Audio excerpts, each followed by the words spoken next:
Thank you for joining us today and welcome to the Eval Crisis podcast series. It is brought to you by the European Commission DevCo's Evaluation Support Service. In this podcast series, we will be speaking with evaluators and evaluation commissioners from around the world, listening to their learning and experience of adapting evaluation practices during the COVID-19 pandemic.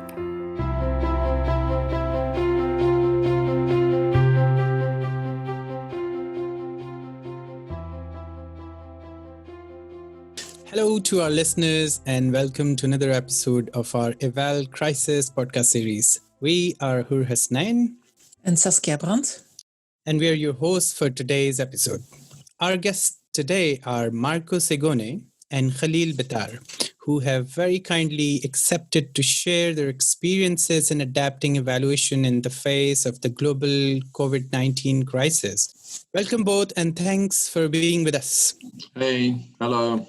So, thank you, Hor.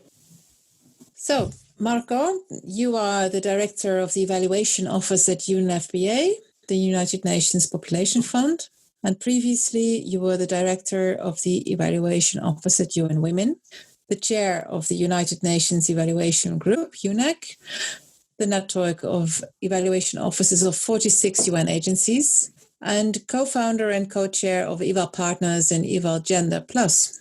Before that, you have worked with UNICEF in different capacities and with INGOs in Albania, Pakistan, Bangladesh, Thailand, and Uganda. And there are dozens of publications that you have authored on evaluation and beyond. And Khalil, you are the chair of the EvalYouth Global Network, founder of the Palestinian Evaluation Association, and co-founder of the EvalYouth MENA regional chapter.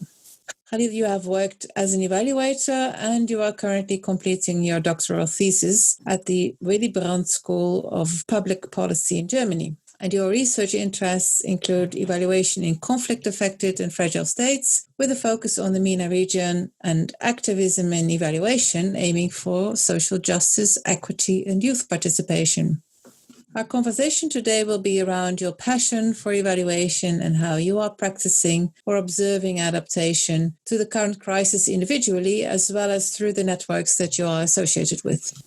So my first question is for both of you. As you know, the Decade for Eval4Action, also known as Eval4Action campaign, calls upon all actors everywhere to accelerate the delivery of SDGs by advocating for stronger evaluation capacities and evidence-based policies. So we have only 10 years to go to achieve the SDGs and its indicators, while this current global crisis has already have had some negative impact of many of the goals and their indicators already. For example, let's talk about no poverty, gender equality, peace and justice, and etc. So where do you think we stand in terms of achieving these SDGs, and how do you think this campaign will help us? Well, thank you very much for this very interesting question. Well, let me start by saying that the SDGs have always been the most ambitious global roadmap towards a sustainable and equitable world. Even before COVID, they were very ambitious. But then, of course, COVID-19 hit the world. And as we all know, COVID is not only a health crisis, but actually is also a socioeconomic crisis and a human development crisis. Because COVID-19 really accelerated the tendencies towards inequality within countries and among countries.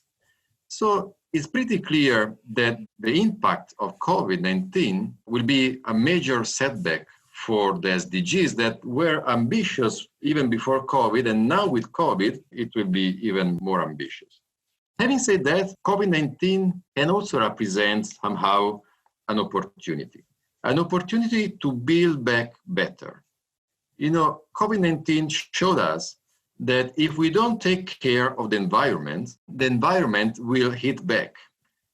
It shows us that the current socioeconomic models, they are not conducive for human development as they could be.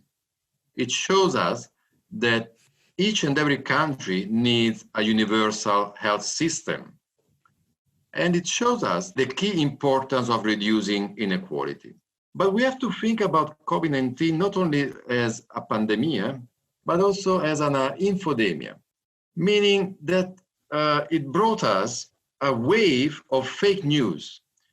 And more countries, more and more heads of states, more and more prime minister and governments and presidents, etc., they are taking decisions not based on evidence, but based on their personal opinion. And that's exactly where this campaign comes in. This campaign is about making clear that decision-making for public policies should always be informed by evidence. And the Eval4Action campaign is exactly about this. It's about strengthening national capacities and system, in our case for evaluation, that is, a kind of source of evidence, because really everybody is accountable for that. And everybody should commit to action. And why evidence is so important? Because evidence can inform the progress towards the SDGs, can tell us what works and what does not work, but even more importantly, for whom, under what circumstances, and why. So that's how this campaign, hopefully, is going to help us to surface the COVID-19 and, despite of COVID-19, to accelerate the progress towards the SDGs.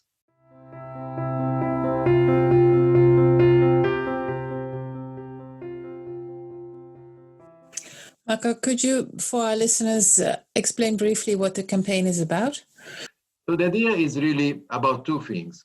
The first one is to restate once again the importance of evidence informing public decisions. And that's, as I was just saying before, is more and more important, unfortunately. And the second is about everybody committing to actions to strengthen the national evaluation systems.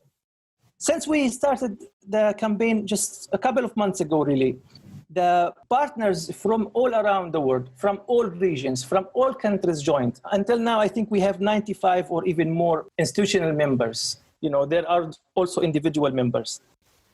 It showed how much the community is hungry for action.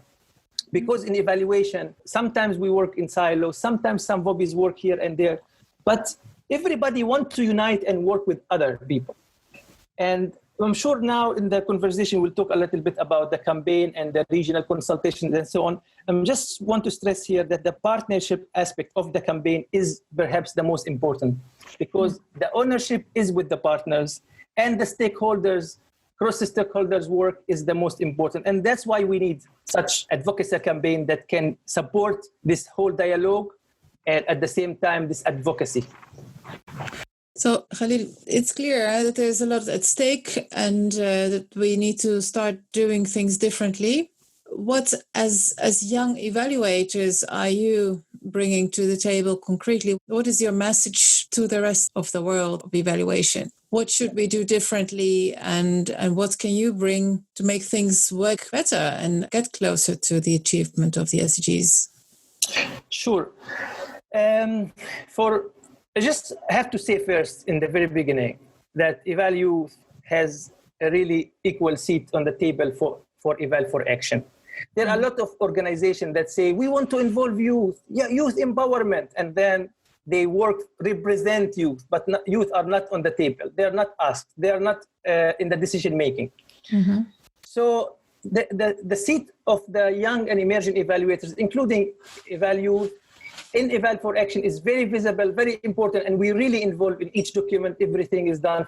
Some people ask from the very beginning when we partnered with UNFPA, why EvalYouth with SDGs? As if SDGs is just for people who work on the SDGs. No, if you see even for youth, there's no one specific SDG for youth, because they are cross-cutting. To every SDG relates to young people. Of course, some of them more than others, but still. So young evaluators and youth in general have input, I think, in each and every part of the SDGs. And speaking of the present and the future, but I do think that anything you want to work on successfully, you have to also include the young and the older, the emerging and the senior working together. And this is what, in my opinion, at least how I see Eval4Action all about.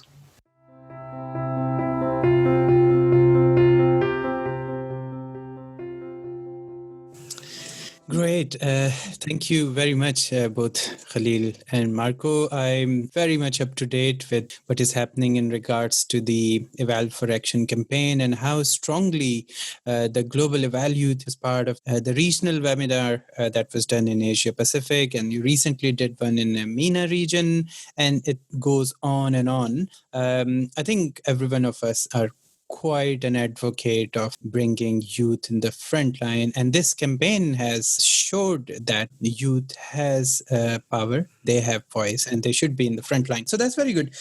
So very quick question as a follow-up is, I can see that youth are associated to some voluntary organization for professional evaluations, aka VOPEs.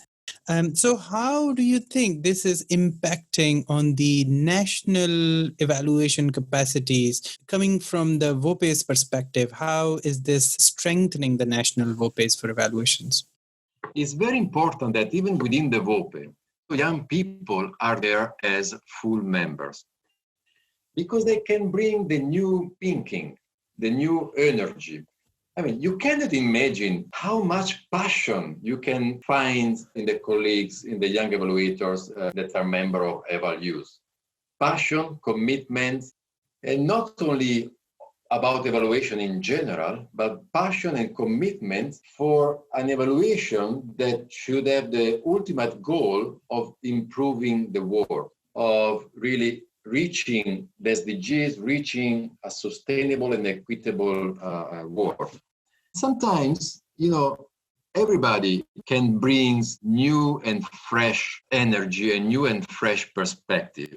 And by definition, young people are those who are better positioned to do exactly that.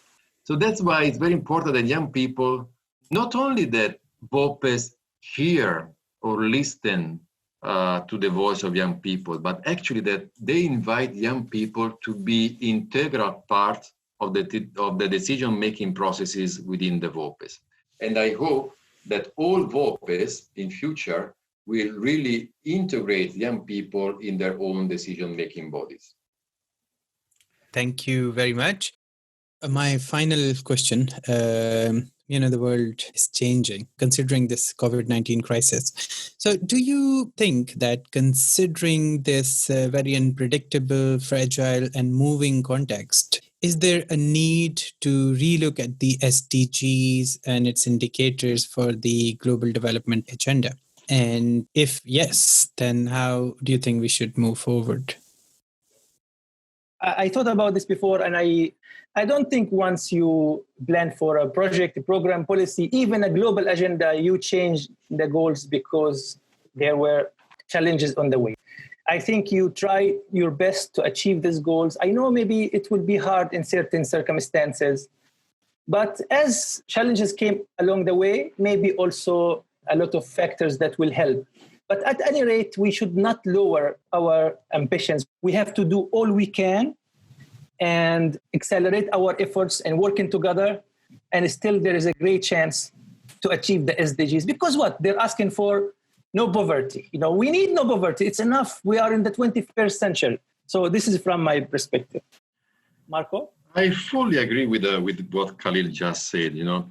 I don't think that because of COVID, the SDGs should be, lowered down in terms of ambitious. I think that what probably should change is the strategy to achieve the SDGs. That's what needs to be changed. The business as usual is very clear, is not going to work anymore. And that's why the UN Secretary General, Antonio Guterres, launched the Decade of Action that I just mentioned earlier. And that's why the global evaluation community launched this Decade of Evaluation for Action. Because this Eval4Action is not the campaign of UNFPA, is not the campaign of EvalYouth, and is not the campaign of the Global Parliamentarian Forum for Evaluation. Actually, is the campaign of everybody. The campaign is trying to facilitate forums for discussions, for cross-fertilization, for peer-to-peer support, for South-South cooperation. The idea is that each region should come up with an action plan, with a commitment to actions that will be documented in an action plan. But this regional action plan will be co-created by all the partners. And it has been really amazing to see how in 2 or 3 weeks, almost 100 partners from all over the world, they joined the campaign. The American Evaluation, the European Evaluation Society, the African Evaluation Society, etc. Then also the Asia Pacific, the Middle East, and the Latin America, to very small VOPEs, to civil society organizations, and even the private sector, all coming together really to co-create the priorities for evaluation for the future. Because it's really the partners that are driving this campaign. And just let me say so once again, this campaign, this Eval4Action campaign, is really owned by, and it should be owned by everybody. It's really focusing on commitment to action, because we want really to achieve the work that we want. We need the commitment of each of us, not only of the powerful, not only of those who decide how to invest billions of dollars in public budget, etc. It's important that each and every citizen also commits to action.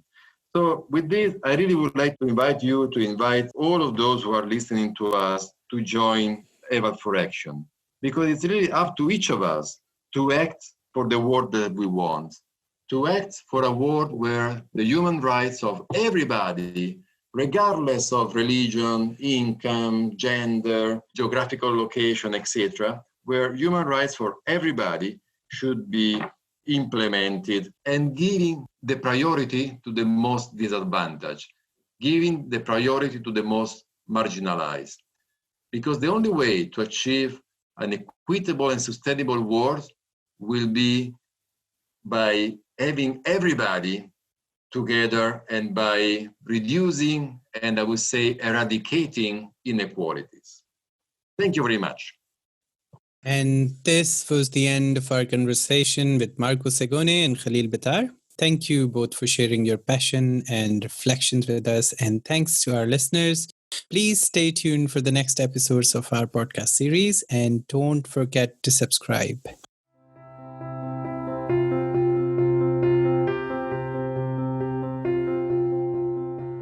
You have been listening to the Eval Crisis podcast series.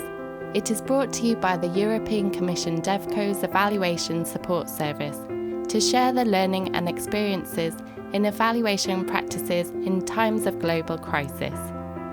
Thanks for listening, and we hope you can join us for the next episodes of the series.